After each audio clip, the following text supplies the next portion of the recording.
Okay.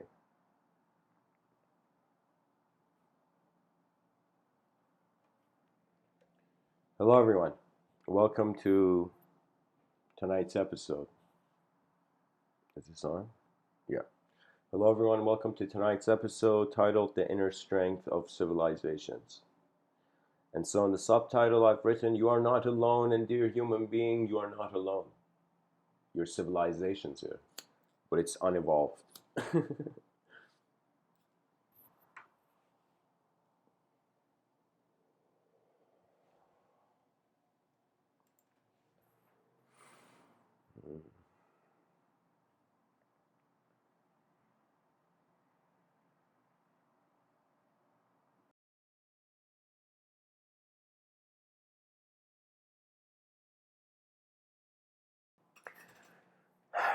Where to begin?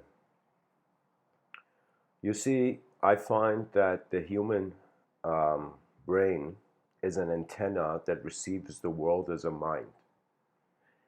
I feel our minds are experiential positions in existence, in an existential position. It's the simultaneity of an experiential position and an existential position. And I consider existence to be static and experience to be dynamic. So for a long time, I was like, how is the mind even aware that it is here? And I came to this conclusion that the inner realms are moving faster than the outer realms. That means I thought that if the ground underneath your feet started changing quicker than you had a time to take steps, then it's as if you would never have enough stability to take the first step.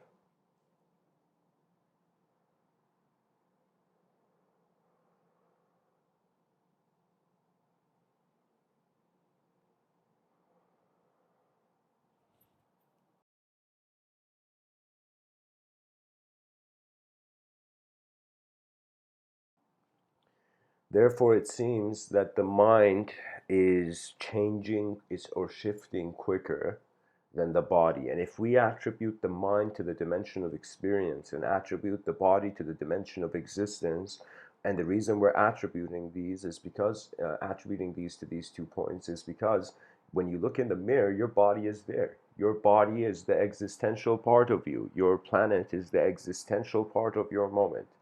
But when we wonder what is viewing existence, that's when experience seems to be sitting in the theater chairs.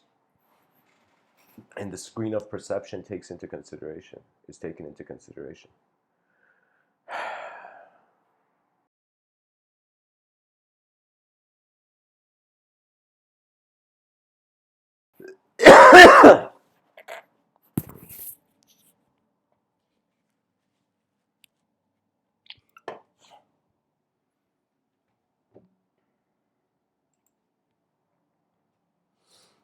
Excuse me. The inner strength of civilizations is the endurance of the vision of the experiential component of the human being. Our body, in some sense, is there to kind of be what's the word I'm looking for? Our body is the world. Our mind is what moves in this world or moves the world. If we want to comprehend the mind like the body, I find we will be incapable. The mind is too dynamic to be contained in language. I explain the dimensions of reality through my own vision in the sense that there is the zero dimension, one dimension, two dimension, and the infinite dimension. You require space. That means in human existence, you as a pilot of your attention throughout the day, you have to confront that there's space. You have to confront that there is permission. Space is permission for new matter to emerge. What that means is you want space in your room for new furniture, you got to take out the stuff in the space before. So space is the authorization. So consciousness without space is like trying to put furniture in a room without the room, you know?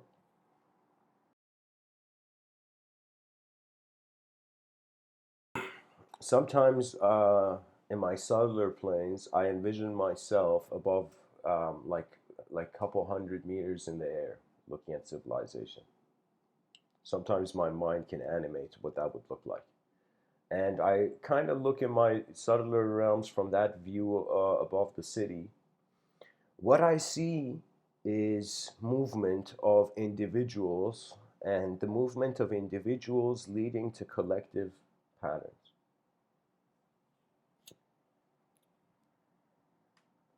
That means we can say there are two kinds of human beings. One who pays attention to the human first, then the being, and one that pays attention to the being first and the human. If you feel the being part comes first, that means you're assuming energy before design, before shape. You're instead of like considering life form, you're considering form life. If you could see like the word life form, and the life is the unknown portion and form is the known portion, if you consider that the cause wasn't unknown, you're considering the cause to be known. Therefore, you're considering form first, then life. So we see in our sciences where professors are trying to look at the forms that they have their mind has symbolically attributed, and then trying to extract meaning. So there's the form first, then the life. There is the shape first, then the allowance for what can happen in the shape. But if you consider the unknown first, it would mean the effect is known. Therefore, the cause is unknown. Therefore, the ultimatum on the laws of nature kind of is taken away. That means right now we may feel that gravity is an ultimate law, an absolute law. We may feel many things that are happening are absolutes.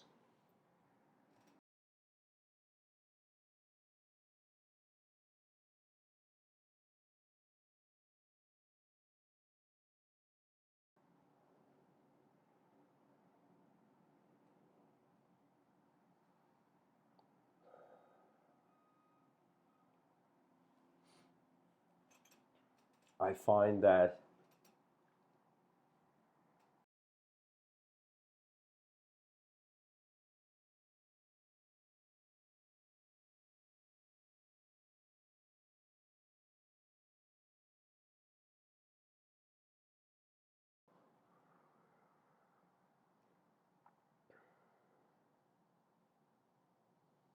the inner strength of civilizations is trying to look at what allowed human beings to continue through groups and long durations of time.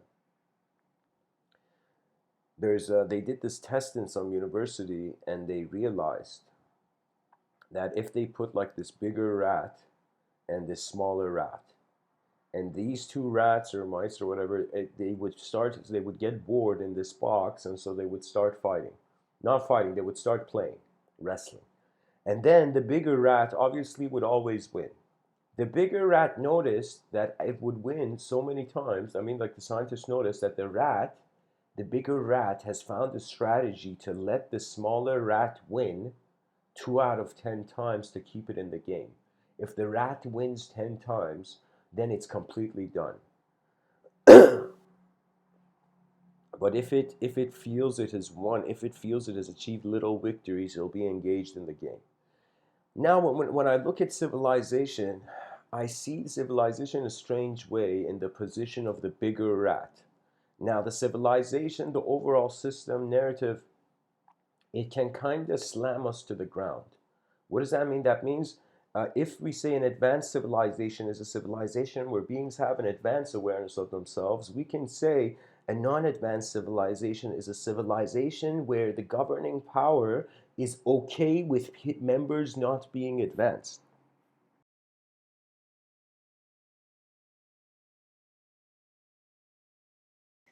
Whether you are the richest man or not, I find on earth, whether you are someone with great power or no power at all, there is one thing that every human being has happening to them, and it is history standing behind their shoulder and wondering with what they had, what they did. That means when it's history scolds you, that's um, that's an inability to use what was given properly.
You know, we look at the ancient Egyptians, they worshiped the sun, they worshiped that which they felt was giving them life.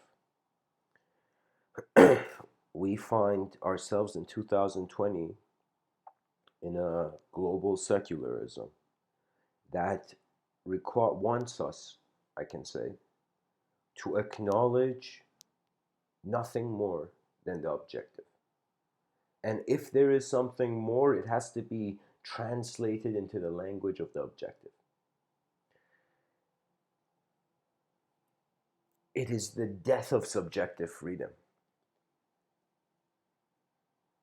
That means you can say materialism is fighting with immaterial possibilities.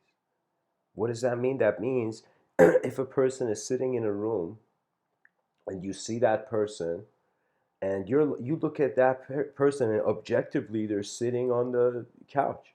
Nothing tells you that they're going to get up and go grab a water or a drink, but you just see them objectively, they're sitting down, and imagine you say, okay, this moment, this person never is going to stand up from this chair. I'm experiencing it. I got evidence and proof that this person's sitting on the chair. It's never going to stand up from the chair, you know and then imagine like 30 seconds later the person stands up and you're like, what? The evidence told me the guy was sitting down. What suddenly made him stand up?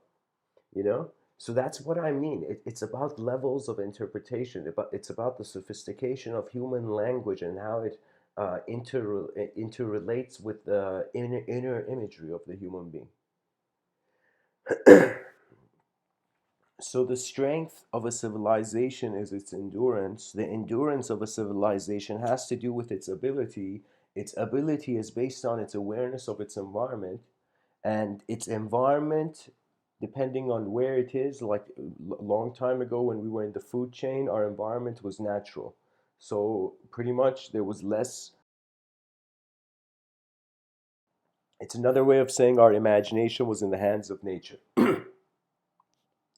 So it's like first our bodies were being moved of nature, we became conscious that we're bodies. Okay. Then we became conscious there's more than the body, and it was as if kind of like a bird passing by was a thought, was a person like getting a thought, suddenly an evocation of an image, suddenly neural activity. So you can say when a person, if a person suddenly closes their eyes and imagines a bird flying by, and the person sees a bird flying by, you can say it's kind of like nature was replacing the imagination. The ecosystem was the imagination of the creature. But now that we have come into modern times, our imagination is no longer responsibility of nature in the same way our bodies are no longer the responsibility of nature fully. The same way we take care of our own physical bodies, Mr. Within is suggesting that we should take care of our minds. And to become, you can't take care of anything if you don't acknowledge it. This is the truth. Anything you don't acknowledge tends to leave your attention.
Hmm.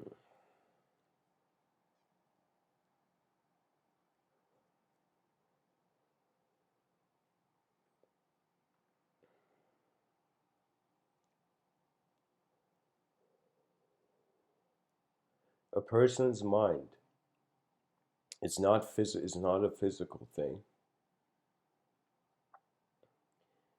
and in some sense,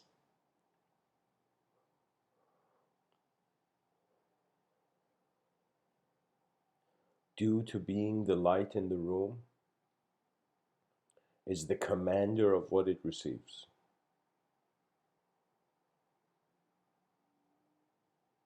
Our civilization has to shift its model into a dualistic system because human beings are dualistic creatures, and rather than judging us on a singular image, it must judge itself dualistically. That means to have a singular vision in a world where there is duality means that singular image has to choose an allegiance to either. That means people are living in our society thinking they're good, thinking they're bad, rather than acknowledging that both dimensions are present. It is the attention that has moved to either side. When you think you're a good person, how do you know you're good? Because you have acknowledged some things as bad. When you're a bad person, how do you know you're doing a bad thing? Because you've acknowledged something to be good. And what that means is the bad person knows what the good is, and the good person knows what the bad is. That means in the inner realm of the bad person, he needs to have identified good. So he has identified good that he can do bad, you know? And the person who's doing bad also has identified, it's like vice versa applies. So what does that mean? That means the mind is living two lives, but the body is appearing singularly. And so if the body could look at the mind, it would be like, whoa, what are you doing to yourself? In the sense that it is multidimensional. Our minds are a multidimensional access point to the realm. Pretty much you can say human beings are the first guests invited in this party, you know?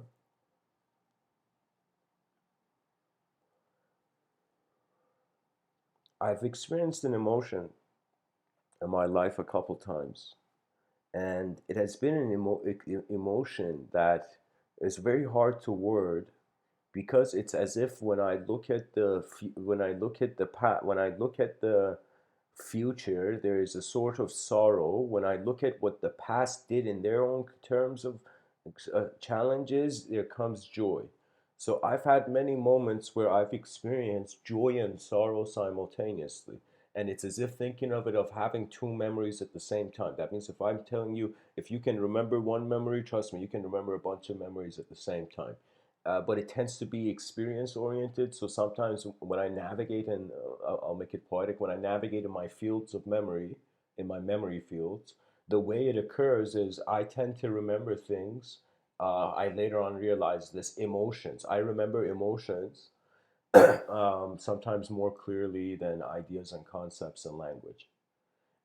But when I realize that there's an interconnectivity to all phenomena behind the eyes, that interconnectivity allows you from whatever kind of access you have to access the whole thing. What that means is if I want to remember something, the emotion is already there in the memory, and then suddenly, as the emotion becomes active, the imagery of that memory infuses. So, what does that mean? That means it's like that saying where they say, people don't remember what you tell them, they remember how you make them feel. And for me, it's like that a remembrance of the different ways I have felt through different moments.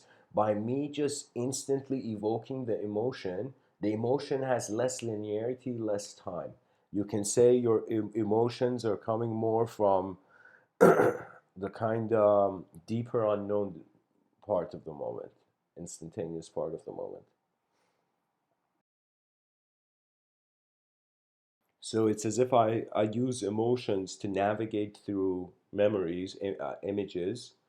But images are, they each have a story too. You can't, like if I tell you apple, if I imagine somebody comes and says the word apple. Now suddenly you see an apple behind your eyes. You get a picture of an apple. Now that picture of an apple, if you zoomed in on it, if you were concentrated enough and you looked at it, you would suddenly notice it is arising not just, it's not a solo picture of an apple, it's an apple from a moment. So what I'm saying is the subjective realms are kind of like in the fog, you're seeing something vague and you think that's all you remember, but when you walk closer to it, it suddenly becomes more vivid. There's a huge component to our free wills directing things. And uh, you can say, due to the various different linguistic programs that are out there, the programs of language, that means imagine human beings are biological machines, and the programs, the line of code that is inspiring them is language. It's the no is how people speak.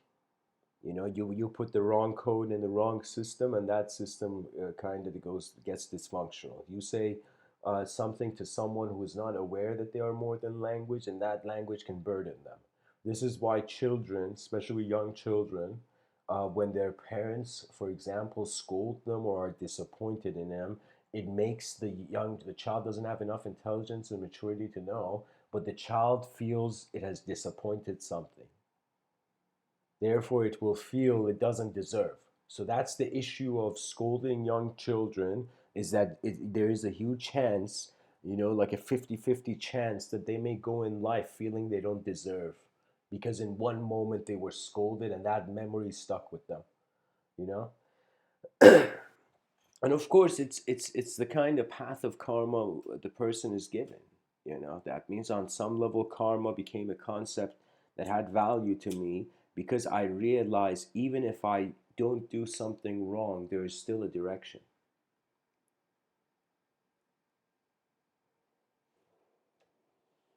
That means my failures were a progress in a different direction. They were still a new experience. And so we are creatures that our desires are direction oriented. That means we are living velocity.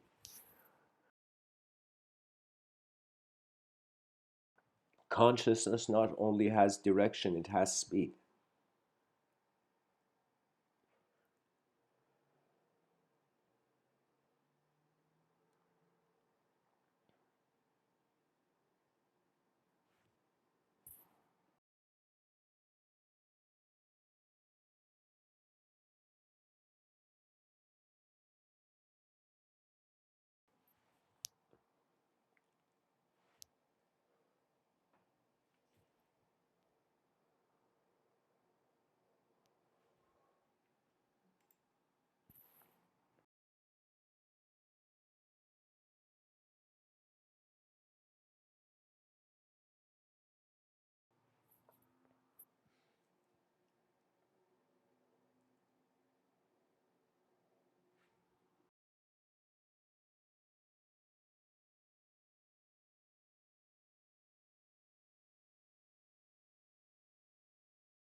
I was getting to it, guys. That emotion that has found me many moments of my life, that has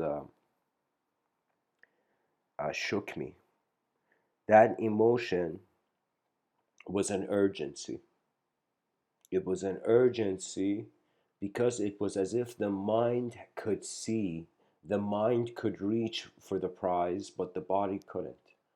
You know, in our minds, there are many moments of perfection, but the body seems to progress imperfectly. And really, what it is that what man cannot attain perfection.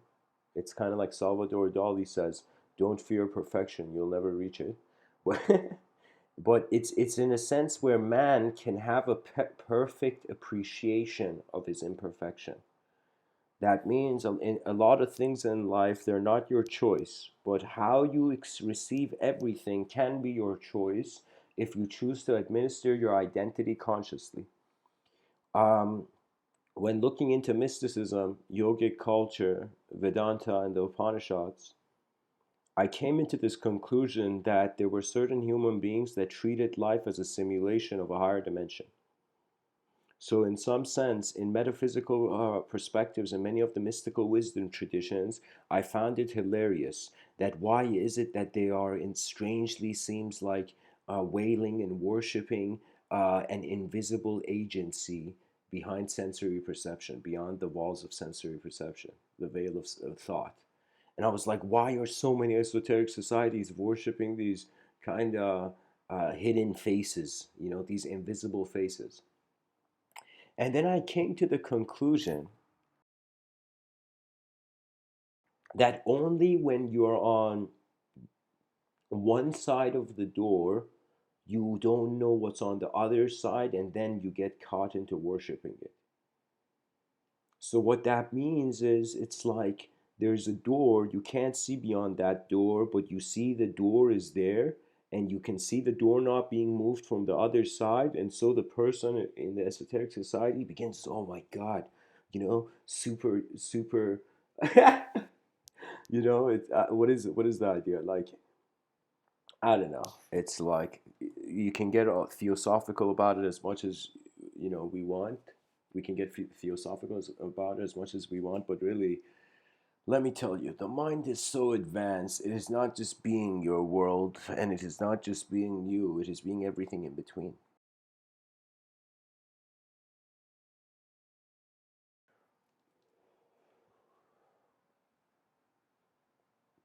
I remember saying this.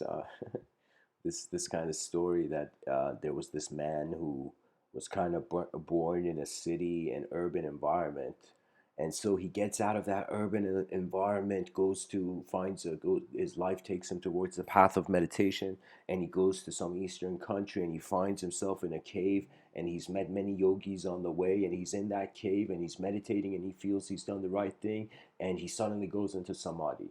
When he's in samadhi, he finds himself reaching the higher planes in the higher echelon of existential being.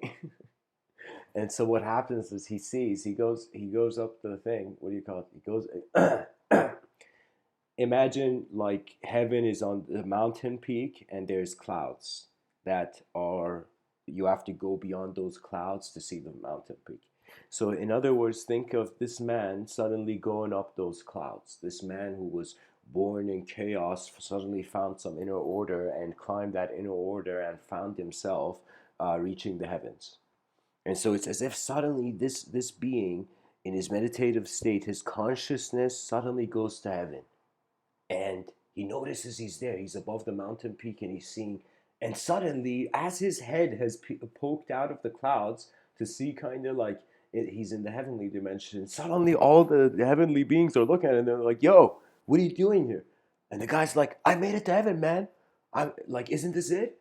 And then the people in heaven are like, no, man, you were meant to go down there to work. What are you doing up so early? And then the guy's like, oh snap. He goes back into his individual consciousness and, draws the paintings he was meant to.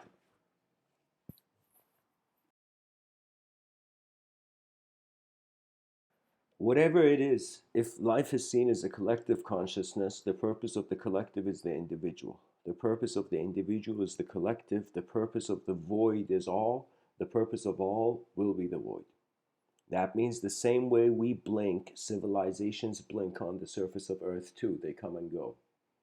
And so the endurance they have is the vision that arises. And sometimes I thought about it, different civilizations arising, but I thought what would be next level. Of course, we have no way of testing this, but what would be very unique is that the behavior. I thought that what if, like, it doesn't matter if it's a future civilization or it's ancient Egypt, whatever, but the psychology of the people, the decency of the people, the vision of the people. And let me tell you, when life is blessed enough that it grants you a story, any sort of story, most children are born in narratives. And when life grants you that story, it's like your breath in your lungs is the gift of a lifetime. Your every moment is a strange gift. It is a gift that can be opened with the hands of sincerity only.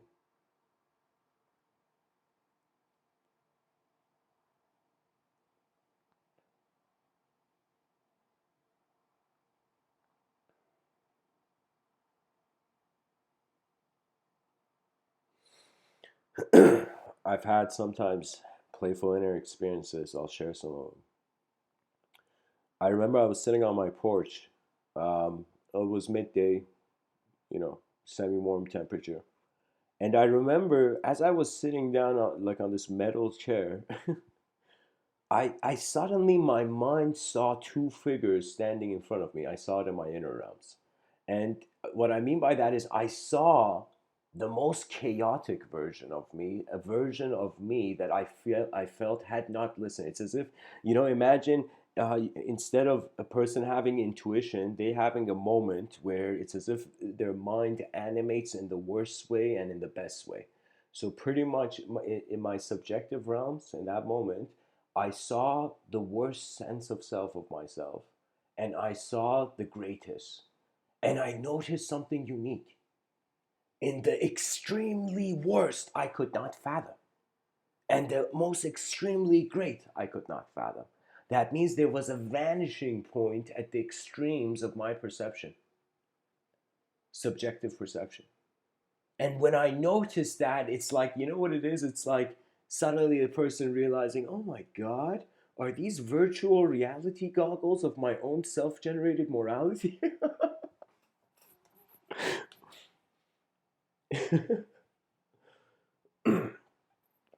And so in that moment, it was as if I was observing my shadow self and the light self.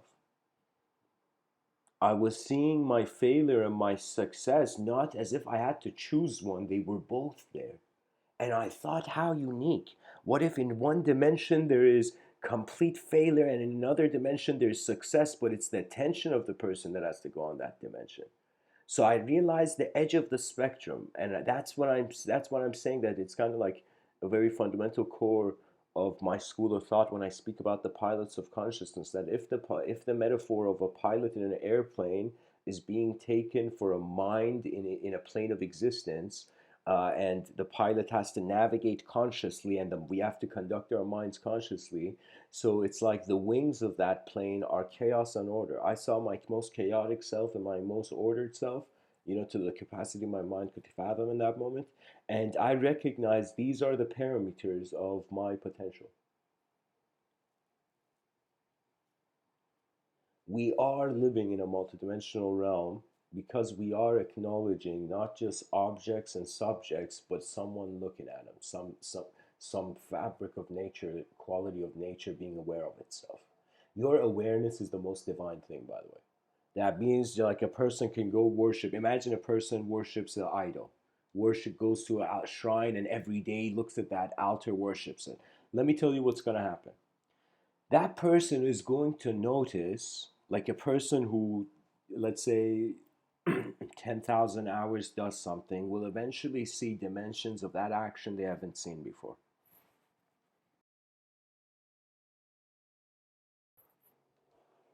In every new thing you do, there has to be resistance or it wouldn't be new to you.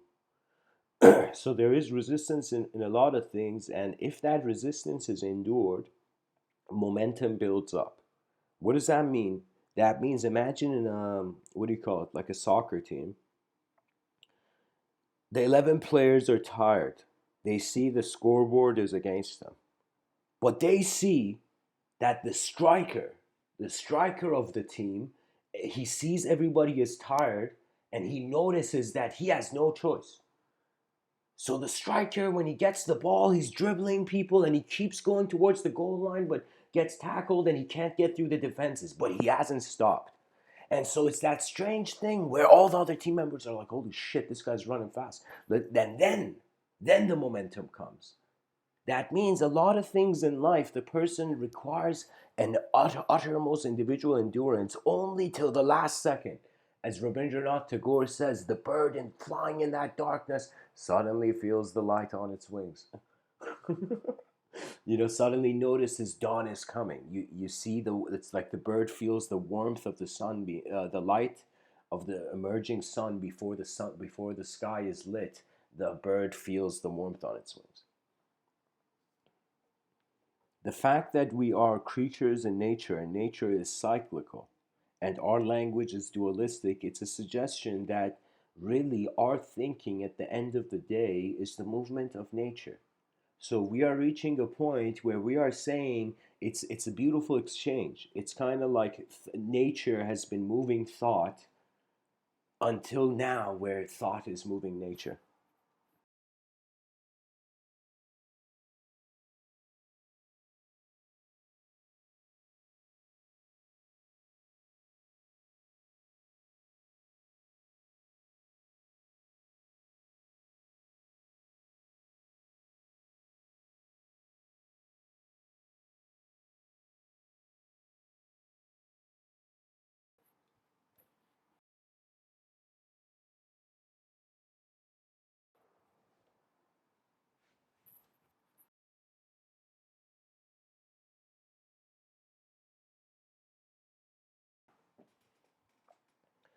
I think it's kind of healthy for the sense of self in the inner realm um, to change often. Sometimes life needs to shift the data processing vision.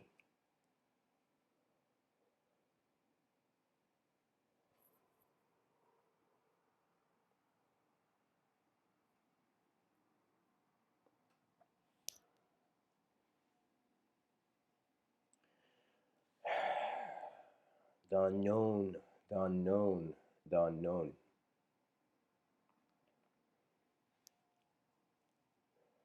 The known stares at the unknown, only to discover the unknown staring back.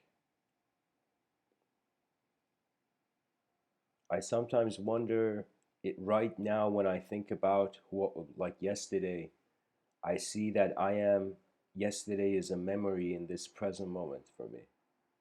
And then I see that this present memory this present moment is the memory of my future.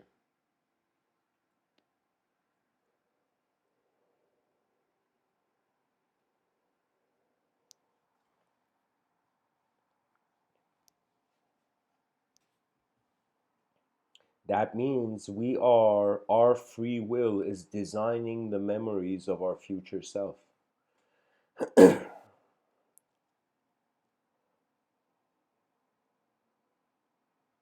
And really, honestly, guys, I mean, for me, like, I respect the educational system for how far it's climbed the mountain, but I feel at the same time it has reached a dead end. Knowledge has to do with attention. Attention has to do with health. Health has to do with a prior attention to the result of the decisions. I feel we're 8 billion creatures. We've been given 8 billion hats of language, rules, and they should create a concept for this. Like, um, it's like the reason our mind can play many roles is because it can see many ways of its own existence. I find, like, think about it. You have a physical body right now. This body is an object. And when you look at an object, you see that you can turn or go, like, imagine there's an object in the room, and you look at that object and you see, okay, I can do a 360 turn around this object. You can look at that object from different degrees. And it's kind of like strange where the mind, same way we look at an object, is looking at the self as an object and seeing it in different angles. Those angles are subjectivity. So it's as if, like, the reason I say it's like two dimensions at once, it's like an objective thing acknowledging a subjective thing, and it's a subjective thing acknowledging an objective thing. And the simultaneity of these two is the moment. This is why I'm saying we cannot be purely material and we cannot be purely immaterial, because we require both reference points to acknowledge one reference point. To consider in order to have both one of the ideas, we require both of them. There are ideas that are codependent, like self and other. You can't have a sense of self without having a sense of other. You need that distinction.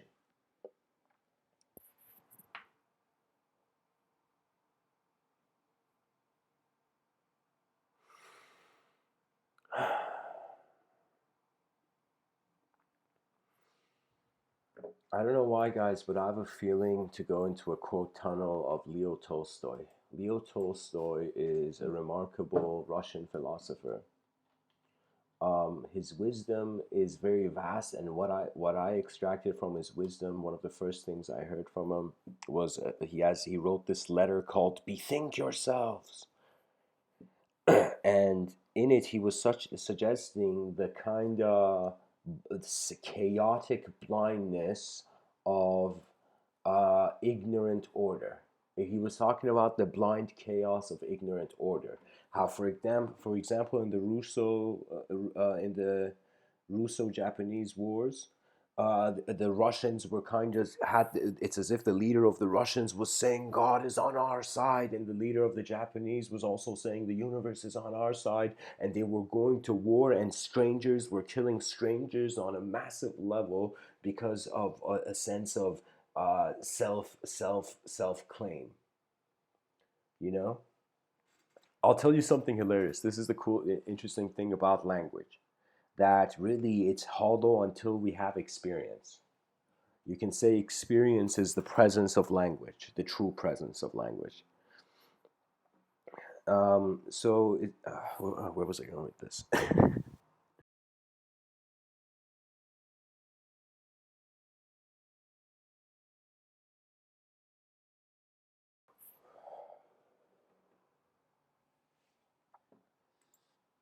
Anyways, just the notion that wherever your attention is, you're extracting symbolism from. So let's go into the Leo Tolstoyan quote tunnel.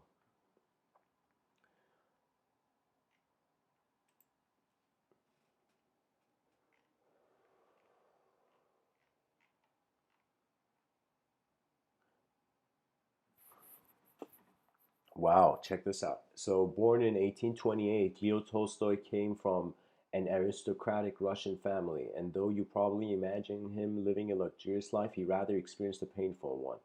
His mother passed away before he was 2 years old, his father when he was nine, and his grandmother passed away shortly after his father. Tragedy didn't stop there. His next guardian also died in 1941, so he was transferred to the care of another aunt. Despite being surrounded by the death of his loved ones, Leo Tolstoy tried to preserve the happiest moments from his childhood. His much appreciated work is often described as a piece of life, and he was known to be the type that would gaze into one's eyes just to understand their unspoken thoughts.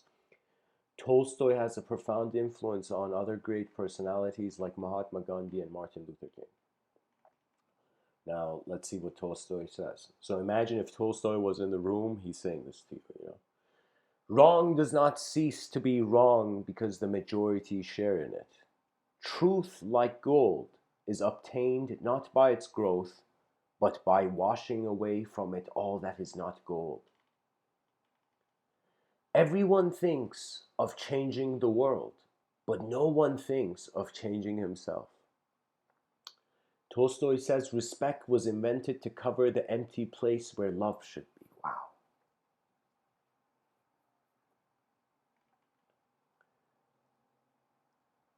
It is amazing how complete is the delusion that beauty is goodness. Seems like Leo Tolstoy's been to nightclubs, guys. um, only Leo Tolstoy says only people who are capable of loving strongly can also suffer great sorrow. But this same necessity of loving serves to counteract their grief and heals them. If you want to be happy, be. And guys, this quote from Leo Tolstoy where he says, if you want to be happy, be, there's parallels to this ancient kind of, not ancient, but this Persian poet from like 1,000 years ago named Attar. Named, it's Omar Khayyam. Omar Khayyam. Omar Khayyam is, what do you call it? This Persian mathematician and poet, he has this line where he says, be happy for this moment. This moment is your life. And what Leo Tolstoy says here, if you want to be happy, be, I saw parallels to that. That just what you it's like what you want to be, what you want before. It's like what you want is a precursor to your happiness. It's like before that happiness has to do with what is present in the moment. That means when you realize the mind is a non-physical thing, but it has a lot of physical desires, you'll laugh. It's like, what does the mind want to hold on to? You know, even Alexander the Great, he when he passed away, he was on a boat. Of course, that was the traditional passing away ceremony. Great warriors were kind of put on these boats, and uh, as he was burning, his arms were intentionally open, like he had written in his will or whatever, like that his arms should be open. And people started asking, and they're like, why was Alexander the Great's arms open? And Alexander the Great had said something like, so that people know that I came and I conquered everything. I got the royalty of my desires, you know. But I am leaving empty-handed. This is why it's kind of like you're existent, your mind is non-physical, but it's observing physicality. Because your physicality is conditional to your biological existence, you want to survive, but because you're surviving, you're only looking at the objective. Because you're looking at the objective, all your desires are objective. And and in some sense, what I'm saying is, when you realize the mind is not a physical thing, you realize the only thing can be done is an instantaneous acknowledgement of it. Seldom this is said, but there is great power in an instant. They asked Kabir, how long does it take to get enlightened? And he said, half of an instant. Which means the first two parts are not necessary. It's an instant. Anyways, let's continue with the Tolstoyan tunnel. He says, rummaging in our souls, we often dig up something that ought to have lain there unnoticed. Oh, wow. Yeah, yeah, sometimes emotions can be hard to carry. Leo Tolstoy says, if you look for perfection, you'll never be content. Tolstoy says, you can love a person dear to you with a human love, but an enemy can only be loved with divine love. That means you don't see the enemy, you love the mind. That means imagine you had an enemy, but because you cared for the advancement of your species, you couldn't even fight that enemy. You know, you could limit them, but you couldn't fight them. You know, so it's as if like sometimes you gotta care for people's unknown minds rather than the known impressions you get from their objectivity. You know, it's like there was this guy, imagine he judged someone and then got to know that person. It's like, oh my God, my judgments were wrong. And then he judged another person and then he got to know that person. He's like, oh my God, I was wrong again. Then he judged another person and then suddenly he got to know that person too. And he's like, oh my God, what is this? Am I wrong all the time? And then the person realized that anytime we want to formulate beliefs out of a limited range of something we have seen, the belief will be wrong.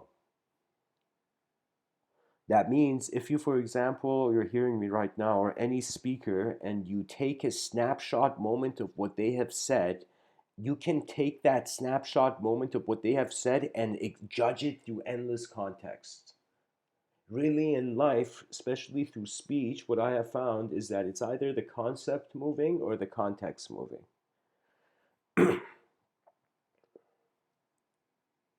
Changing, you can interchange the word changing for moving also.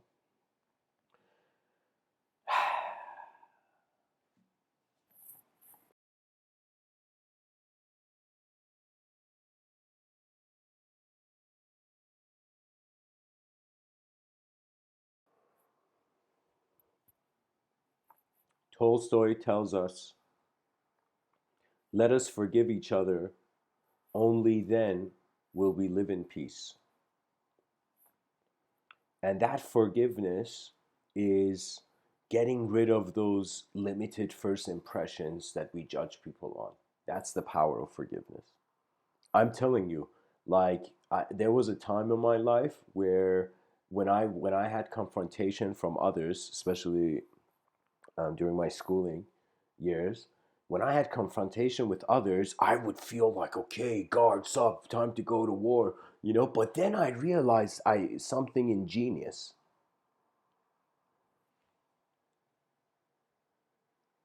Yesterday's enemy is tomorrow's friend.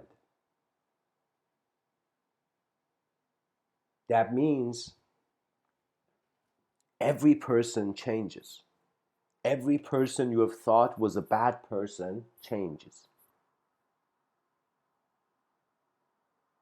And it's not that it's like not everybody changes in the same way, same speed, but they change because nature changes ultimately.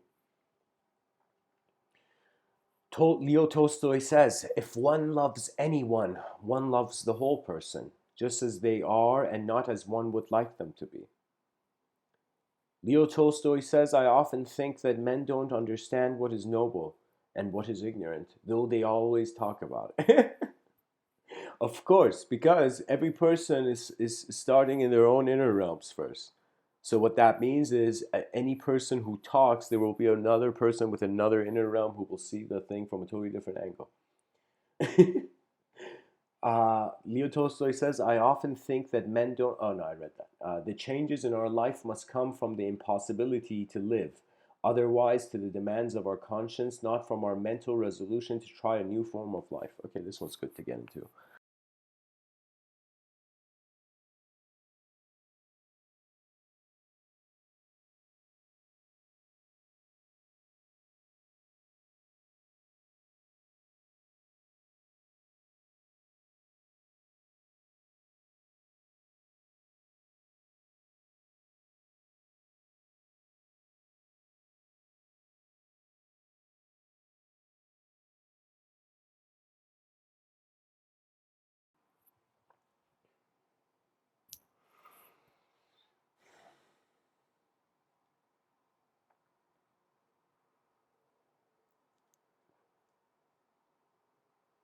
Oh, okay. So I think what he's saying is the changes in our life must come from the impossibility to live otherwise to the demands of our conscience. Let's just pause there. So he says that. So what he's saying is that it's as if we can't avoid our nature. So it's impossible to live without listening to our conscience. What does that mean? That means there is a level of just natural you that if you astray from, the conscience emerges, you can say. So, what does that mean? That means listen to what is right within you, and rather than just blindly chasing something new with outside of you.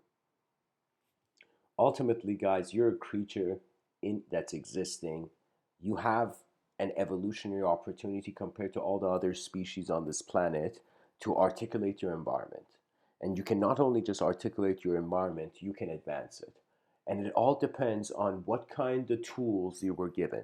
And by tools, I mean how the idea of you emerged and walked in this life, and how much you realize that the whole point of it is free will can put direction.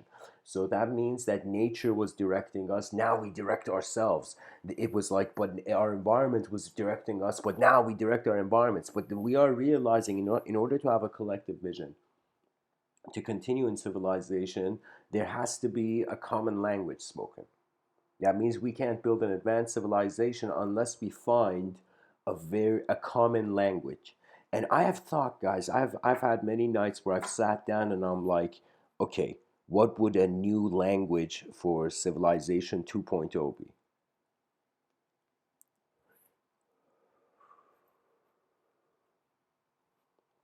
Civilization 2.0 is a civilization made in the image of the natural human body. The way its departments, you can say overall departments are governed is like a brain. I had this vision that cyberspace culture is going to emerge, technology is going to get out of control. What would be that bunker that human beings would have? The children of the future generations when they are born in more of an unnatural environment. Eventually, there will be a child born in such an unnatural environment that that child will accept itself as unnatural before being natural, and that's when uh, the children of the future generations are going to forget about finding nature.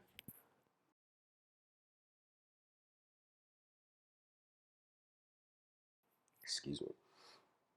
So, about finding nature,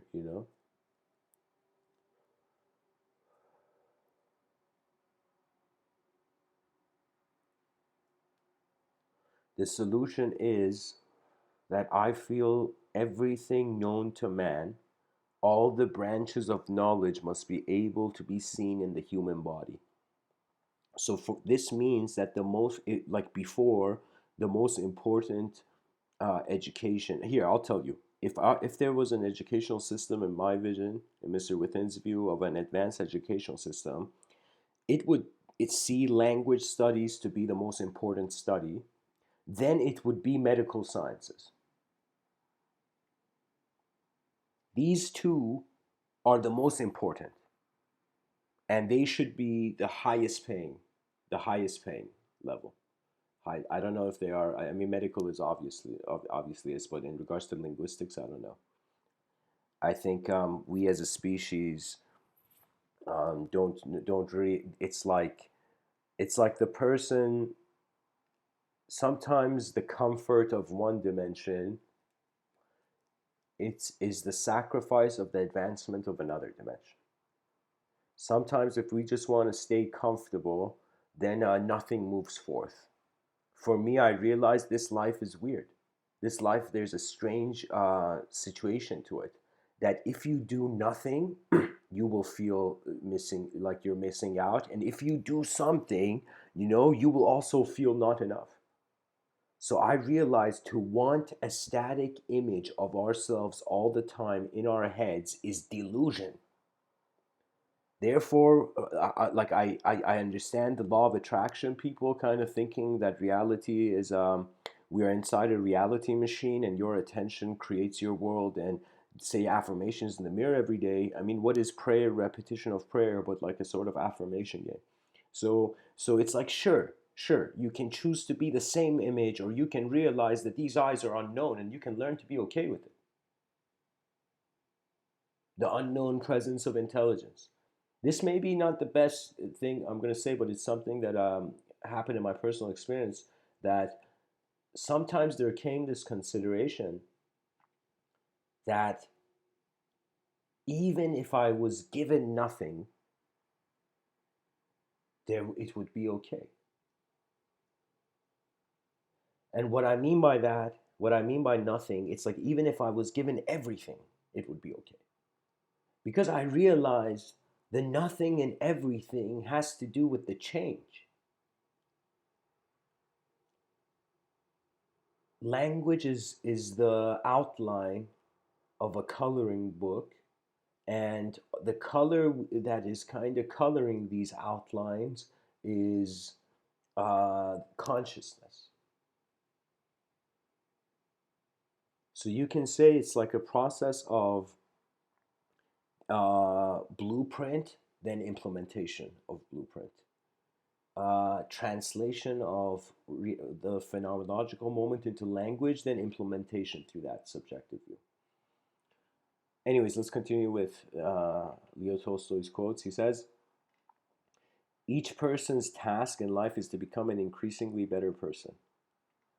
Leo Tolstoy says it's not given to people to judge what's right or wrong. People have eternally been mistaken and will be mistaken, and in nothing more than in what they consider right and wrong. Yeah, I mean, let me tell you, like anything, any person who makes a statement, even we assume in 2020, any person who makes a statement, there will come eventually in history at some point a viewpoint that would be the complete opposite of it.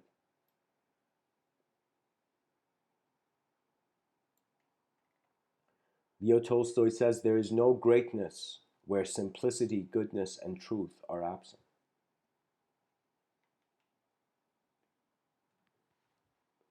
And the last quote from Leo Tolstoy here, he says, in the name of God, Stop a moment. Cease your work. Look around you. That look around you is it. It's like if you can't trust your sight, you cannot direct it. If the pilot of the plane of existence doesn't trust its ability, it can't work. Anytime you doubt the self, when it's already set into motion, the inefficiency arises. Trust is a very crucial thing in life. To trust yourself is strangely an ultimate task. And a person would be like, how can I trust myself if this change self is changing? So it's like trusting the change of that self that's changelessly remaining as its presence. So that means if you have access to different memories, it's another way of saying if memories change, it's like a changeless viewer of a changing phenomena. That changeless viewer, we say that's me in all these birthday cake candles I've blown on these birthday cakes. That's me. It's my birthday. I'm growing. Yet it's one thing.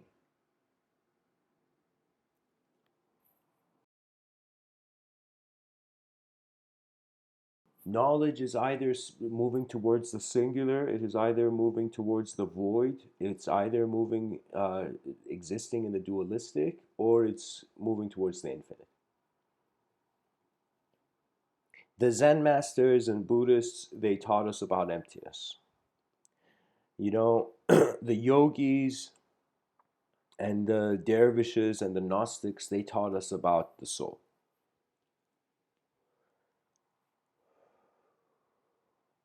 The religions talk to us about relationships with uh, an a personified archetypal mind behind the skies, behind all skies. So what I'm saying is, life has been a progression of different acknowledgments. To give it order is something of great value because things seem to be chaotic. Right now, I'm speaking on a podcast and I'm in a safe, building, and it's like the world is nice. It's decent enough. But if the person was life thousand like long time ago, there would be so many dangers. There would be so many things that the person was sensitive, and they wouldn't even have the decent like the ability. It's like you can kind of say if we go really far back, it was savage animalness,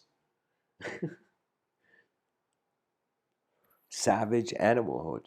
It was like no trust of environment, just move, move, move, move, move. But the human mind has come to a situation where trust move. You can even distrust and move, but trust and move.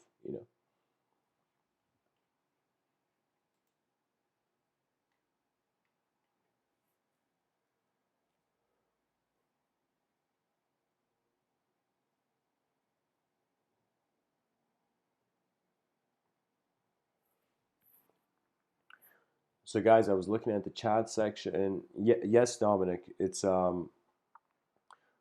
even the concept of point of view. The point is like the center of a circle, and the view are like the degrees of it. Hence, any point has multiple views, but it can be a singular point.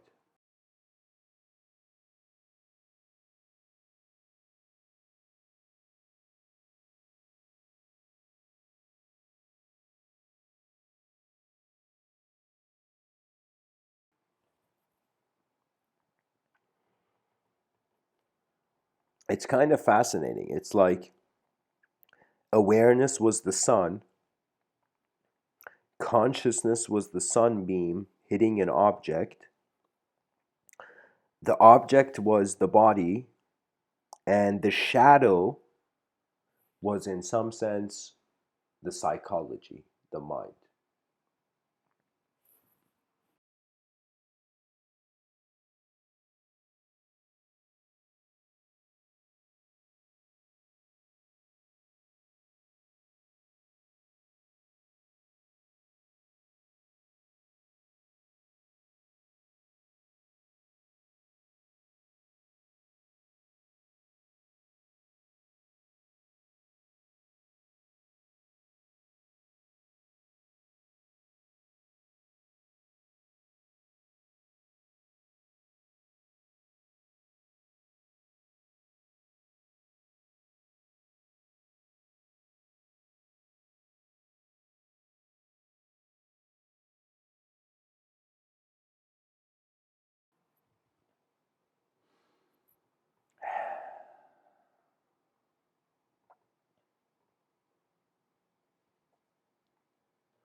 Welcome everyone to the chat section.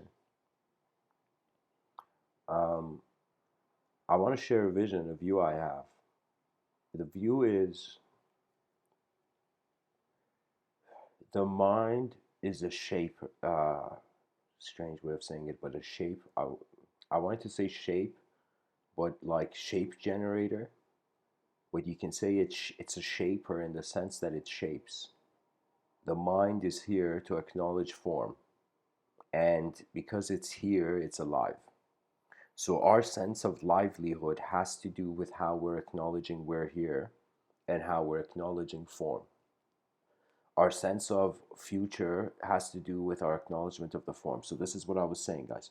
The light, the sun is like this truth.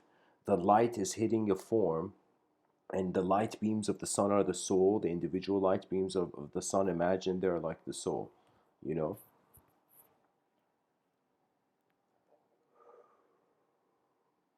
And so the soul is hitting the object is hitting the body, it's hitting the object, and it's hitting many objects and creating many shadows. So I got to that. Now I want to say what it means is that our minds are solar powered. Our psychologies are not only solar powered, they have even come into form, I believe, through the beams of the sun repetitively hitting the earth.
So infinite thoughts. I'm seeing what you're saying, and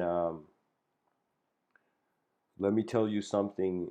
Kind of, it strangely goes to where I was kind of heading the talk. For me, this is gonna sound strange, but after some point, I stopped touching my moment. So this may be a new concept to some people. What? Let me tell you what I mean. I stopped uh, touching the known and the unknown. First, I kind of, like in a playful sense, I was touching the known. I was running after the known. Then I was running a little bit for a short time, running after the unknown. Then I became preferenceless. And it was only through that preferenceless that I found a peace to the chaos and order. So let me tell you, um, this is strange, but I have no idea how long I'm going to be here on this planet and where it's going to take me. And I don't know what kind of road is going to find my feet. But I'll tell you this.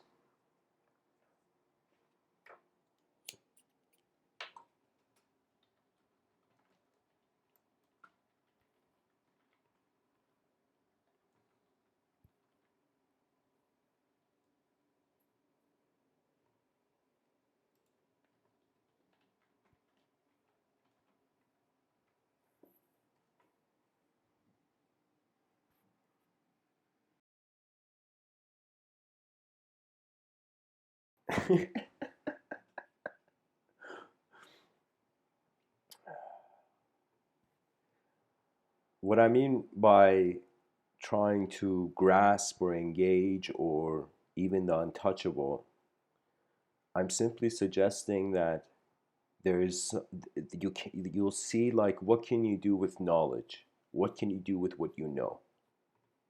You see, you accept it, it's there. Then you realize there's some things you don't know, and you're like, what do I do? You know?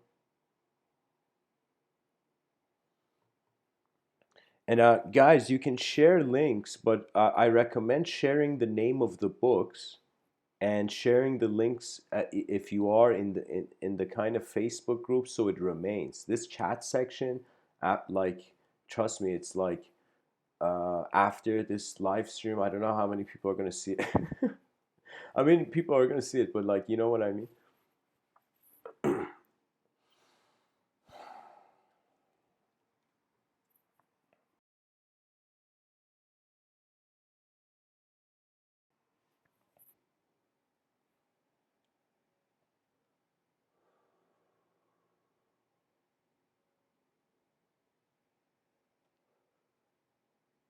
It took me a long time to realize, guys, but the most important thing for the civilization is not intellectual advancement. There is a priority beneath that. It's emotional stability. That means I have seen, even to myself and to others, that the moment a turbulent emotion comes, it can totally destroy the way the person's order is. Because we are strangely, I consider our species, even though it's like our ancestors were, half chimpanzee or whatever. But it's like I feel we are kind of like the lion. Our minds are evolved from the lion, our bodies evolved from the monkey. Because the mind, when I say it's like a lion, is that you see the lion has to, excuse me, what the lion has to kill what it's hunting itself. It's not like a hyena. It's not like a hyena. It has to do it itself. You know.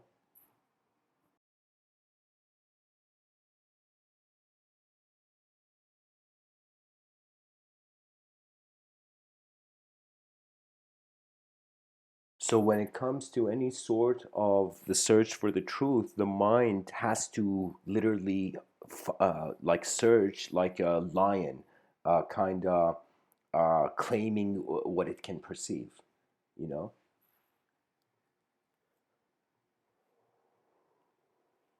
And I think, guys, that's the thing, because that's the whole point of pride. That's why the Japanese samurai had honor.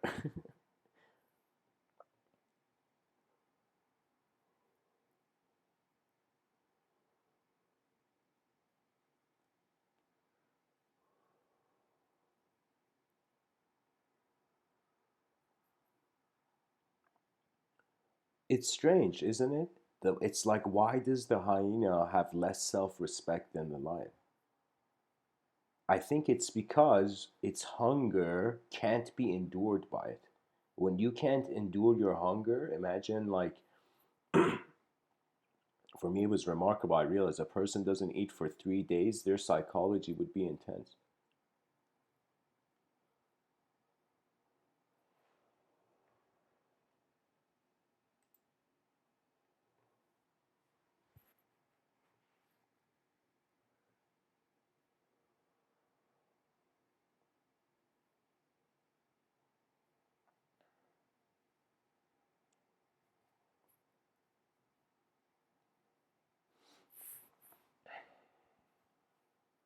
I don't know.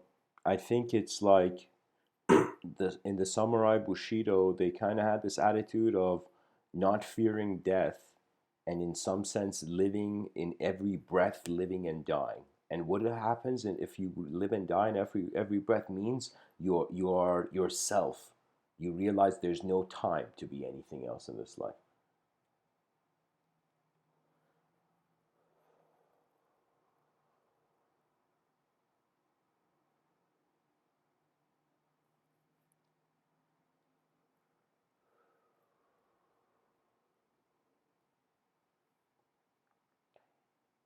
I think what's interesting is I'm gonna ask this from the audience in the chat section. Let me just type it.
Something I want to kind of bring up in this talk.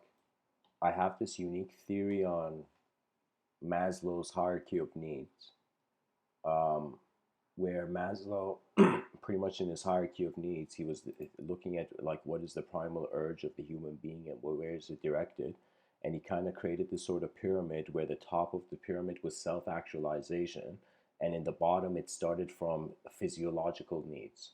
So what does that mean? That means the human beings needs the basic physical survival things, air, water, food, shelter, sleep, clothing, reproduction. These are required. Okay, so it's like after this level is maintained, what is the next level? And it goes to, in some sense, he has it here where he says safety needs. So your sense of safety is your security, your stability, how you feel it's okay to be, you know? It's like even freedom of mind and speech can't even be applied unless you as a human being feel you can freely be in the moment, you know? So there's physiological needs and then safety needs, and these are basic, he says. Then he says we go towards the psychological needs, right? So we see the first after we have kind of we're good physiologically, we feel safe, and secure. Then we go towards belongingness and love needs, as Maslow says, right? So after you feel secure and safe, you go towards, for example, intimate, here it says intimate relationships, friendships, and even I would include here, um, through my own commentary, I would say like also your civilization. That same feeling of being a member of a human civilization that has opened its eyes for a little time in this cosmos is there's a glory to that. It's not an ultimate glory, but there is glory when you see the underdog take steps forth.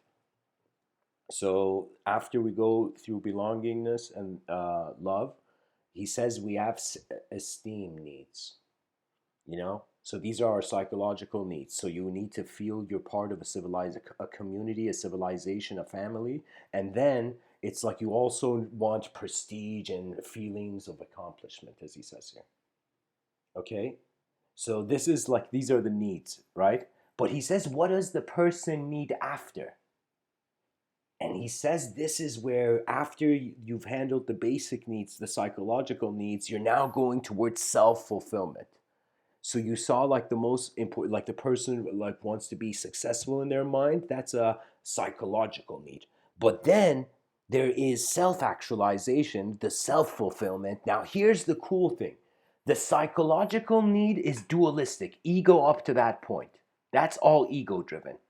Self-actualization is something else, where he says achieving one's full potential, including creative activities.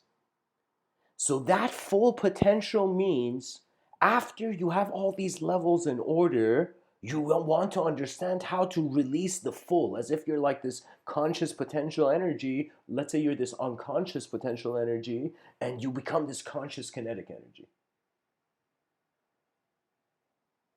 So that's the self-actualization. It's the mind's fruition. Hopefully this isn't on mute. Okay.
So, sorry guys, I'm going to continue.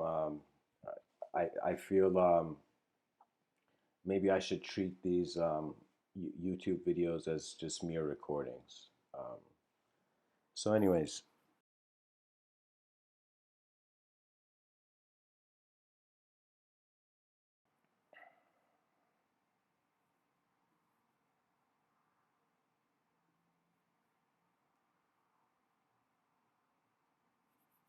okay. Self-actualization. We are, we say we're human beings. We have psychologies, even the average scientist acknowledges a psyche.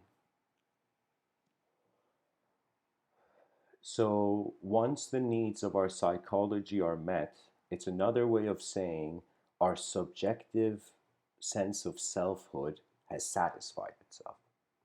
We bit into the moment and we uh, kind of took a bite of what was there. The psychological need got satisfied, you know.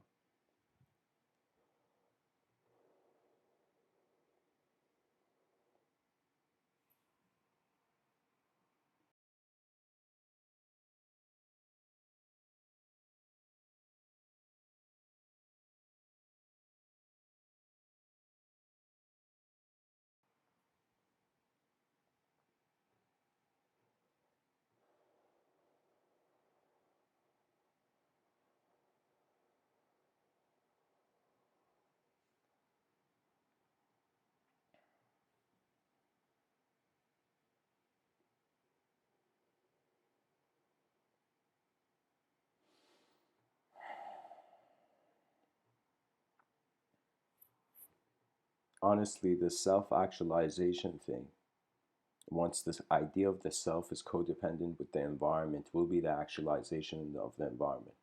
So it would kind of be like uh, saying if you were in heaven, then how would you live on earth if you knew you were going to go to heaven?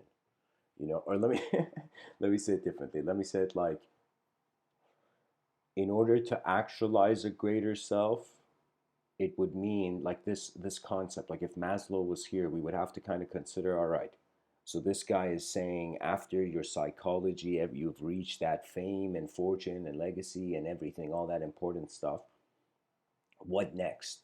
And you see, it's strangely the truth of your moment that you will search, not a truth of language, a truth of your moment. That means for a moment in this lifetime, you as a human being, it becomes wondrous. It becomes wondrous for you how you're here. You see it's unknown. You deeply think about it, and you suddenly feel this mystery in the depth of your kind of uh, uh, heart's mind.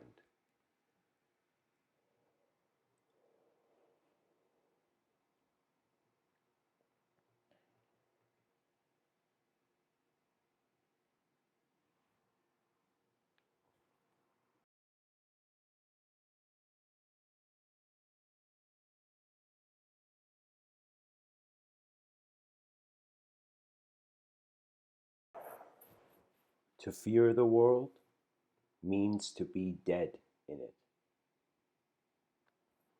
It's like the human being realizing, when it comes to self actualization, the human being realizing, all right, so if my intelligence has the capacity to actualize, you know, the inefficient, why doesn't it have an ability to actualize the efficient? If my mind can know something, how can it also not know that thing? I feel that this is the thing, that this is something that I feel Maslow, either it was in his hidden writings or he didn't see it in how genius his approach was. So I would say, I would kind of begin to say ascribe, I would say this is Mr. Within's uh, uh, vision of the extension of Maslow's hierarchy. Guys, I was looking at this hierarchy and I wondered, if you see a pyramid, if you see a normal triangle, what if there was simultaneously an inverted triangle? What if I wish I had a whiteboard here, but what if it was a normal triangle suddenly connected to it like a puzzle piece was an inverted triangle, then connected to it? And then I began to see these as realms, that the self-actualization of the individual is like the beginning of the physiological needs of the collective being, which would, for us at this point, be AKA civilization.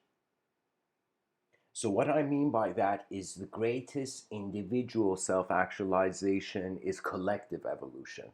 Imagine you were a king, and imagine like Napoleon, you came into power and suddenly your cousins were running, you were ascribed certain parts of the country. Like definitely Napoleon's cousins loved him. Like truly loved him, you know? Like, imagine one day your cousin calls you, "Hey man, you wanna manage $3 million, be the CEO of a $3 million business because I'm a multi-billionaire." And he's like, "Yeah, man. Oh, you sure, man?"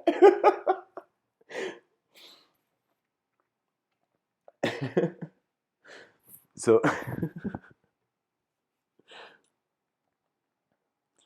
sorry guys, it's just that I'm just saying your individual life, once it reaches a satisfactory point and you gain the experiences of it, you will care for collective archetypes. That means once your mind has been running in the hamster rear wheel of in the future individual self-projected vision of yourself, like once you've really lived for the future for a while and lived for the past for a while and lived for the present for a while, then you'll eventually realize before you move, it's timeless. The moment you move and the moment sound emerges, time suddenly becomes relative. So it's kind of strange. It's like if the human being is still and silent, there is no self. If the human being moves and speaks and makes noise, there is self.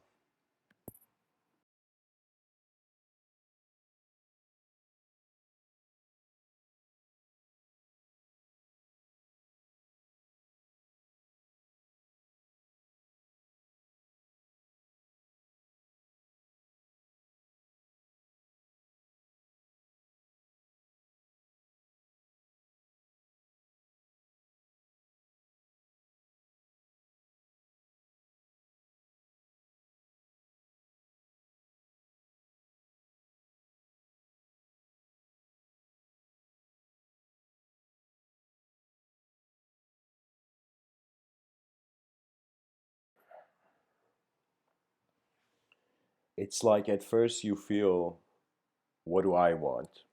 Imagine you had that met. Imagine right now you shouted your desires to the sky, and instead of you going to your desires, all your desires ran to you. Instantly, you had what you wanted. Okay, now what does the satisfied stomach, what does the full stomach after a meal want? Does it want more food? No.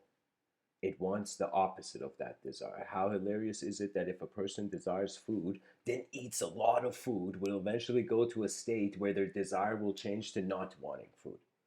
So anything you do too much, too intensely, without inner vision, without your true vision, you'll see it's as if it will become unsatisfactory for you, and you'll want desire the opposite. So I was like, what is this life?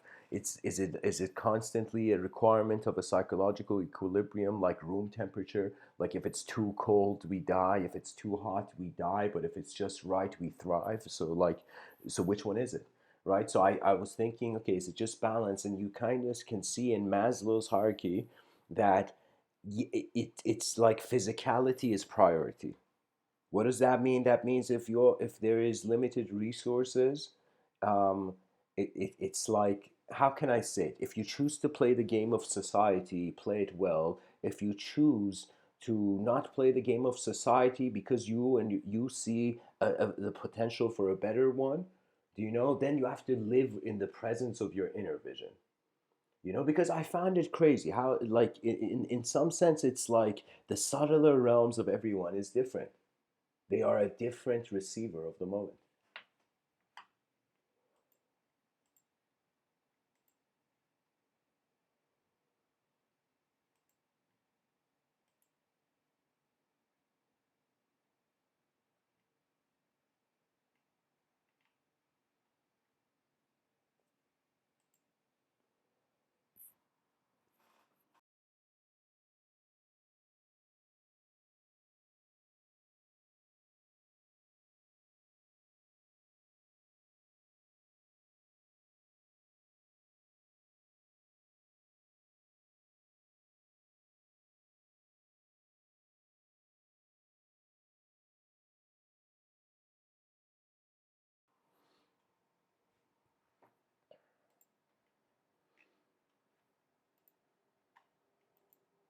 I'm trying to see what else there is, but pretty much the,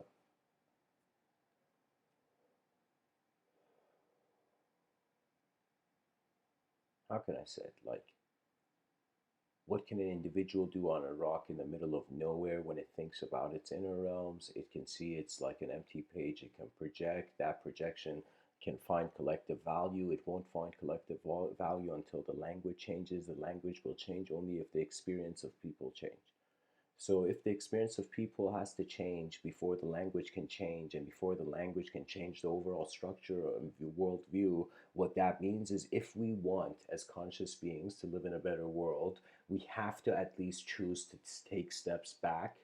Take steps back doesn't mean leave your civilization that's happening. It just means take a few steps back and look at it, observe it, then return to it with whatever efficiency you can bring. For me, it's there was something different in my youth. Anytime someone asked me to do something, it was a nuisance. It's as if I had woken up in the day, my free will had its own intentions for the expression of the moment, and when suddenly others requested things of me, it was a disturbance of like the film I was the main character in. Not even in a sort of self-conscious value. I in my childhood, because I was a very quiet kid, I felt my personality was kind of being like a slingshot. That means, so I'll tell you something unique about kind of, I have a twin brother, and I'll tell you something about twin psychology. That in twin psychology, twins are like two human beings who are experiencing similar moments. You know, it's like strangely for them, life is not a solo journey only, you know? And so the thing about twins is that when they go into situations where there is like one opportunity, it's like which twin get goes first to the opportunity. So I want you so let me tell you what I mean by that. So imagine like we have two people, two random people who are not even twins even. Let's say you take two people, right? But they have to experience every moment kind of like together. And let's say that you've taken these two people, right? Person A and person B. Now, person A and person B, right? By people, by people outside are being seen as person AB and person BA. Do you know? But really, it's like to themselves, they're person A and person B. So person A and person B are two factors, two opportunities of action gone into the same moment. Now, because certain moments in life require individual response, it means one of the people will engage the incident in the moment first, and the other will come into an observer position. So with twins, there tends to be one of the twins who's had more observance than action throughout their history, you know? Now, this is not just with just twins. Every child psychology is like an unknown complex matrix of how that child has assimilated value in its experience.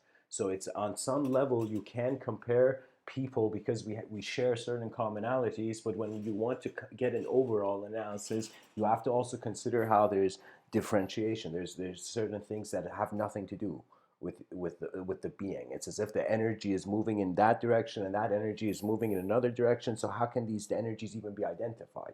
So when it comes to the mind of people, it's like my mind, you can say poetically, is very different than your mind. Playfully you can say this, and at the same time, but my human design and the species I'm in and the world I'm in is very common as you.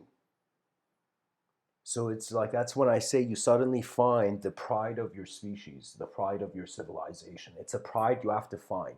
That means it's like you're looking at the world and you're like, okay, let me see what kind of civilizations on Earth. And you look at it and you're like, ah. You're like, man. So this civilization, really, what is it? It is a multidimensional system of various intentions to extract resources. When you look at our current society, it is not just a place of hatred and love. Like it's a like you can say there's some society, some parts of society where there is a warm embrace.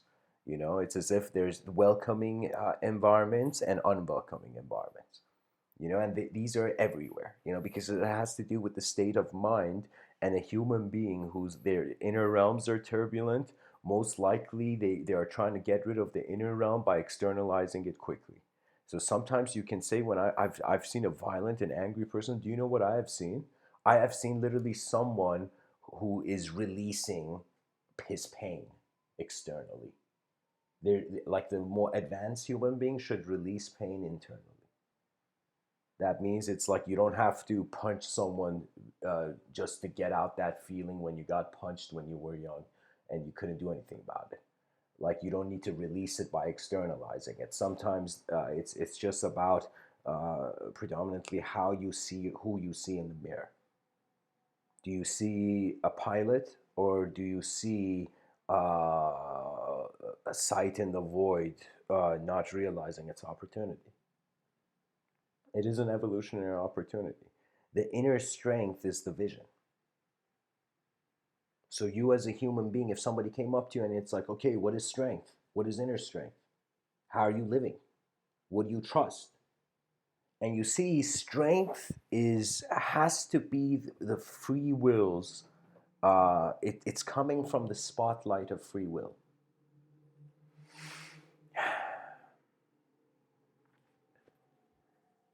Life is fascinating. It's just symbol attribution and the relationship of these symbols.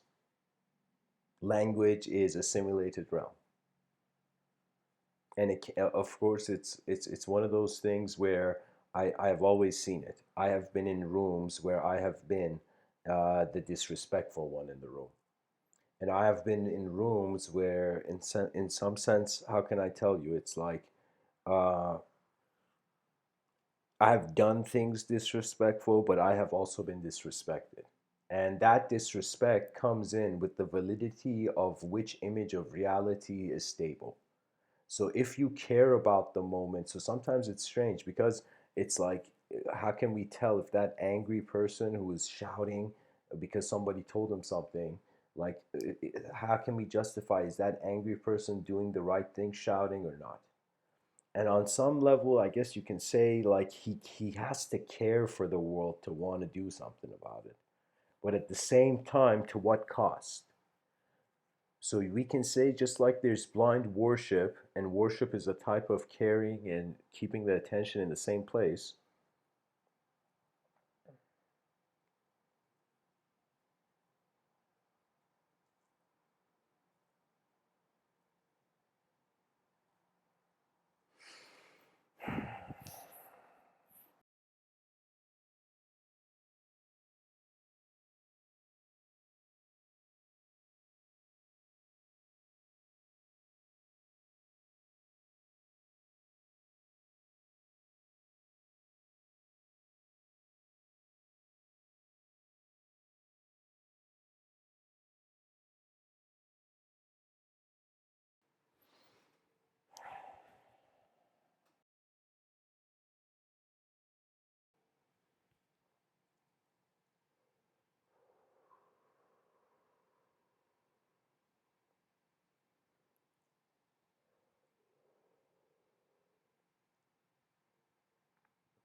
I feel it's opportunity of a lifetime to be attentive to space and what is moving in that space.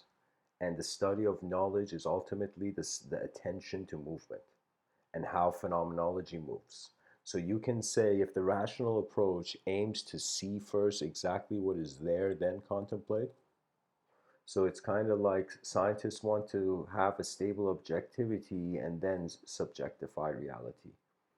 So in some sense, they want to have stable subjects that represent accurately reality and then conceptualize what it could be. But conceptualization requires space, which means inevitably, just like how the planet is an empty space, your imagination is an empty space. So if your imagination is an empty space, it means the borders of your knowledge are unknown, which means that where you are having a sense of subjectivity of yourself is a vast unconditional space that has no edges. So what does that mean, an edgeless presence? An edgeless presence means omniscience. So if the human mind finds a state where it is experiencing itself omnisciently, it means that it is for the first time the subjective egoic notion of a mind being the whole moment, like the mind and the moment, the mind becomes indistinguishable from the moment. That's strangely experiential omniscience, or omnipresence, you can even say.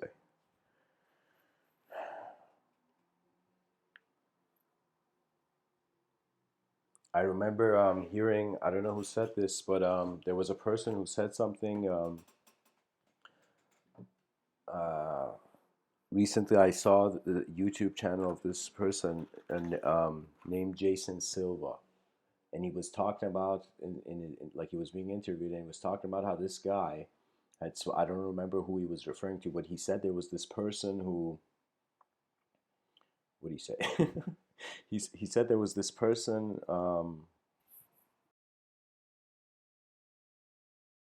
who had said this person who had said human beings are not carnivores, and they're not herbivores, and they're not omnivores. They are infowars. The same way, like, we kind of eat food, the same way our mind eats data. In other words, I can say. So your mind is hungry for data. And if it wants perfection in a system this big, that's like you wanting to measure the sky uh, with a small ruler.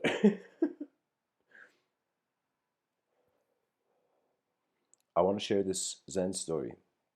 There's this warlord. He doesn't like monks. He's like, what are these people doing? Just sitting around. He doesn't like monks. And he commands his like ruthless armies to destroy every monk, to kill all the monks. Now, in the kind of culture that this warlord was in, there was a respect of age. That means people, when they saw an older human being, they didn't think the human being was someone they could be rude to. They, in their mind, they were like, "This is a being.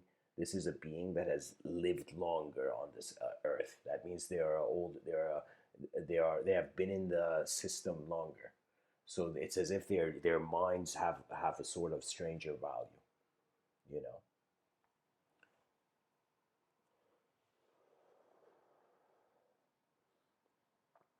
Depth of experience is more massive in that sense, more increased.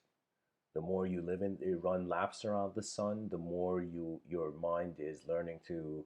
I don't want to say learning, but kind of like realigning the patterns of your recognition. So that's the experiential maturity that kind of brings that about. So this warlord says, kill all the monks, and ruthlessly they're killing all these poor monks who are just chilling. You know, the monk's like, it's a good day to meditate. Wait a minute, is that a guy with a sword running at me? Oh, you know.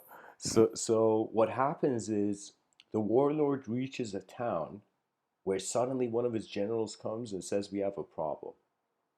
There's this old monk sitting on this grassland in front of the temple, and all the younger monks have ran away to the temples. Like when the monks realized, when word got around, like that in some sense there's the insanity is choosing to eradicate existence, you know. So it's like the monks were all ran to the mountains. Now this one old monk had stayed there, and he was kind of old to a level where like this young soldiers didn't want to kill him, and they're like, all right, let's wait for the warlord.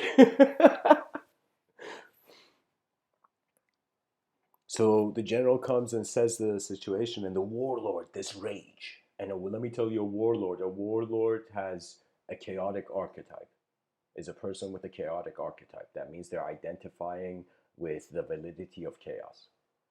That means for them, they are in their mind part of the wrath of the realm. So, anyways, um, this warlord hears what the general says, and this old monk hasn't ran away, and people are just staring at him. The army's staring at him. The warlord is like, with rage. Rages. He's like, take me to the monk. And the general's like, all right, all right. And the general takes the, what do you call it? Takes the warlord to the monk. And the warlord gets there, and all the soldiers are young soldiers are silently just there at their guard. You know, they're all, of course, the warlord is ruthless, so his the chaotic depth behind his eyes makes his soldiers respect him. But in that moment, suddenly the warlord goes up and sees the monk, and his hand just grips his sword, and he has an anger that he's gripping his sword with rage. It's like he's about to use it, and he shouts and he says, "Monk!" And the monk he says, "Monk, stand up!" Like, come here or something.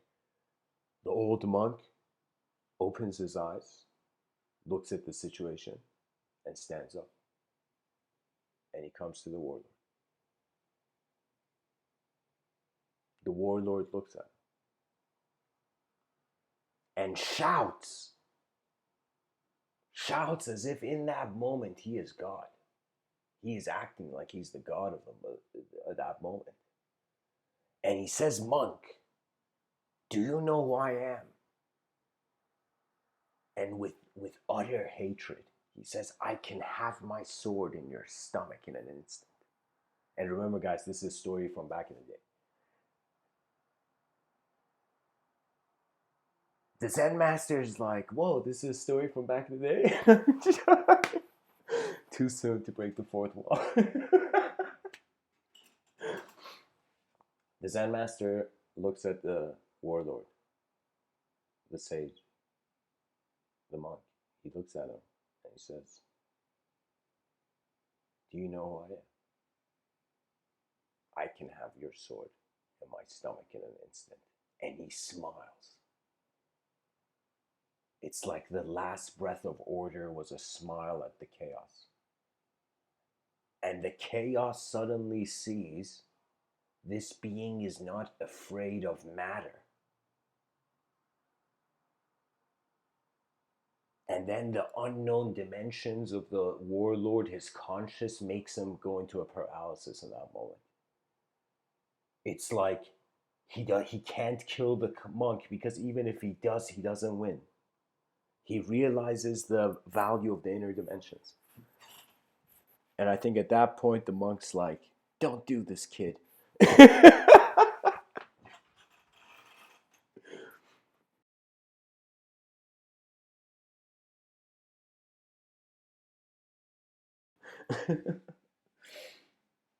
anyways. The pilot has to accept that living every day is like navigating your planes of existence, and there will be turbulence. But the most important thing is the piloting through it. And the pilot doesn't have to be just conscious of the destination. It has to also realize that before it is heading somewhere, but it has to go moment to moment. It has to navigate the skies. It has to handle the various elevations.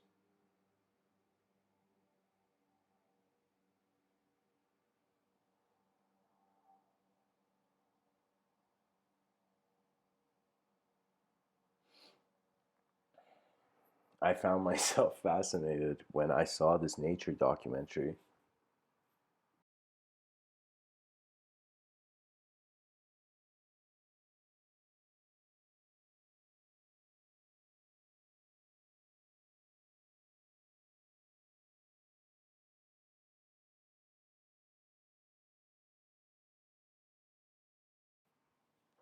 where this fish at the bottom of the ocean, hopefully I could find it and share a link.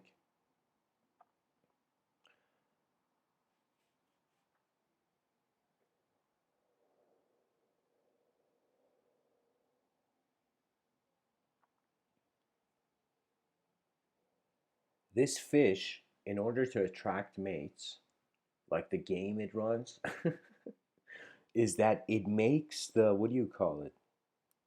It makes the, um, it's like living at the bottom of the ocean, and it designs a sort of geometrical pattern in the sand so that its mate comes and sees this geometrical pattern and it's like, all right, you're the one.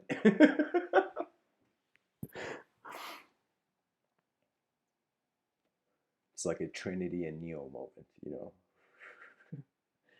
And so if the fish sees that, for example, some part of it gets disturbed, the fish redesigns it. The fish is an artist, you know? It's like strangely the peacock had an artistic approach. Many animals in nature, it's like they look at appearances and the appearances draw them in. We as human beings are the rare species that don't just see appearances. We see the potential for various appearances. We see the mind animate. If you ask the Himalayan yogi if they were lonely, they would say, "Who is lonely?" And they would say, "Are you lonely?" And he would say, "Who is the you?" And they would be like, "You." They would be like, "You right there, you." And then he's like, "But what is this you?" And ultimately, it's an instant awareness to the empty page before words are written on. That is the primal presence of moksha. The reason the people who say how long does it take to get enlightened is like, what is that? How does that even make sense? How the notion of enlightenment was like, all right, light is in your eyes. What now? you know, like it was it was like a sort of ultimate wonder. And that's the thing. When Friedrich Nietzsche said God is dead and man killed him, I realized what was dead. The permission to not just personify the unknown, but to see its movement unknown.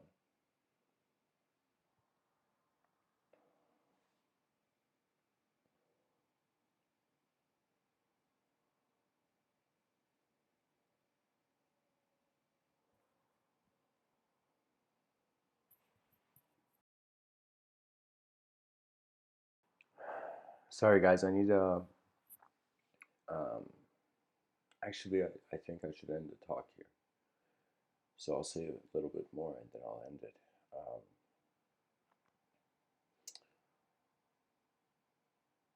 Inner strength implies vision of your inner realms dictating what is happening.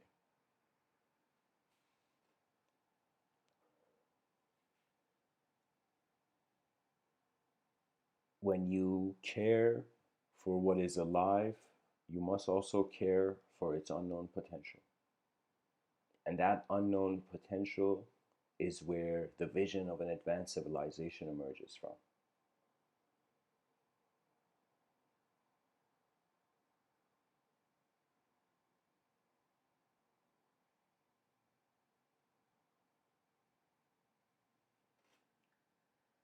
I honestly don't know why I chose this picture for the wallpaper, but there was something about a stare of two different worlds that I found fascinating.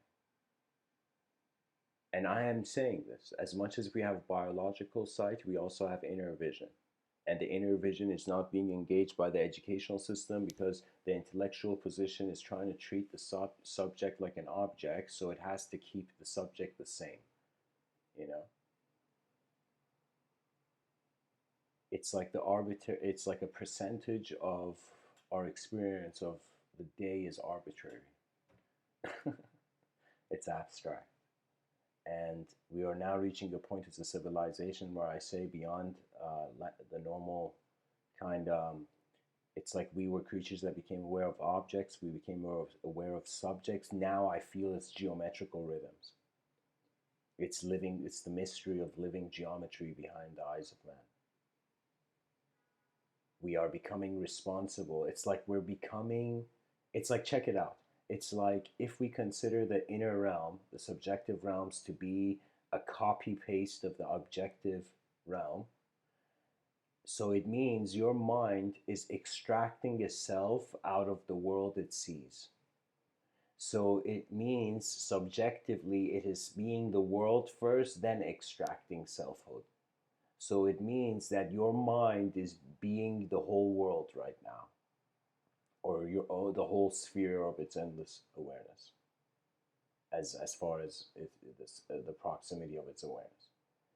So I'm saying that when we realize we are self present in awareness, and the self is conditional to the biological program and is being colored in by the linguistic program, then we realize ultimately it's awareness. So it's space. So what can we pretty much comment on as human beings on either space or what's in the space? Or to even step out of the duality of it. Inner strength is inner vision. Inner vision is, I think, another way of saying abiding by uh, the elegance of your simple nature. When life gets complex, pilot simply. When life is too simple, pilot complexly. So that means that when you experience something that gets too complex, navigate. That's the beauty of free will. But free will that is blind to what else there is outside of its own world is also no. It's like there needs to be a responsibility to not just learn from your own eyes, but from the eyes of your world as well. Many of the things that I'm speaking about right now, it's as if it's like they were the gifts of history as subjective patterns to me. We are living in a very incredible time where we are realizing we're not the language that is projected behind our eyes. So it was like after idol worship, a being was worshiping an object, and then somebody slapped that object out of its hands. Like, what are you doing? That's not God. And then the person's like, what is God? And then realized after object worship, we went to subject worship, language worship. Language began defining everything. So language worship is still occurring, but I'm saying that right now in 2020, the era of the advanced communicators has begun, which means that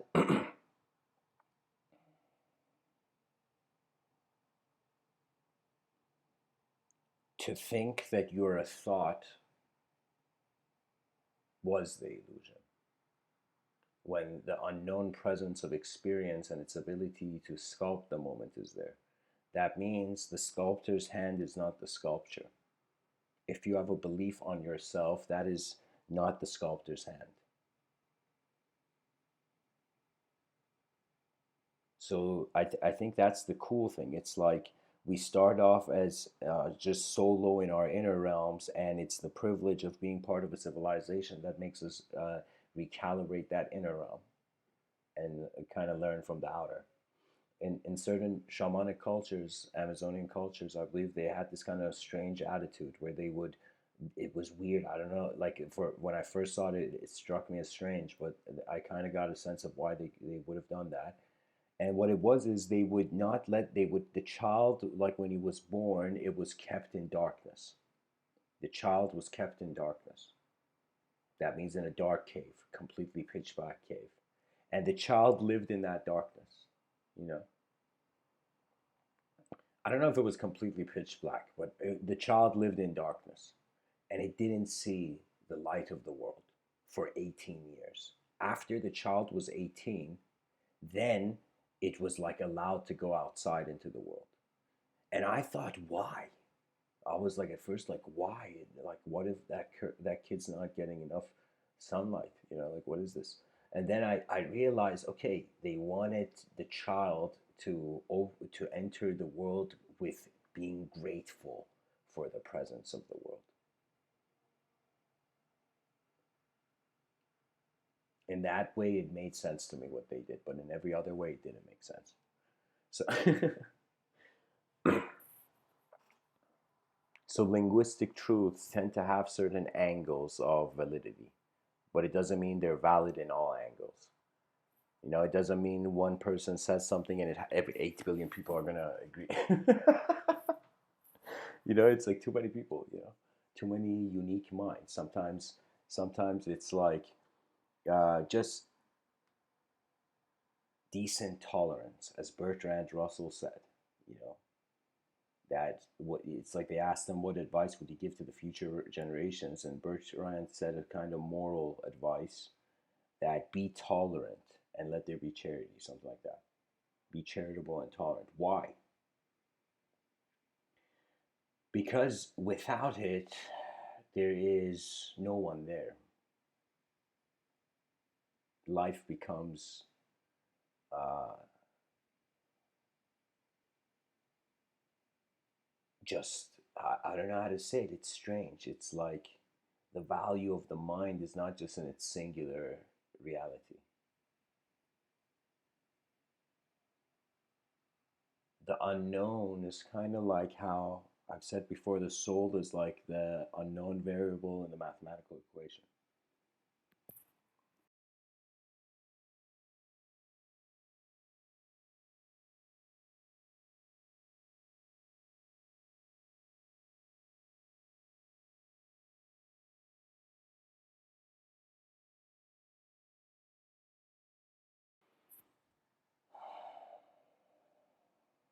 Anyways, guys, thanks for tuning in. I hope this talk was helpful.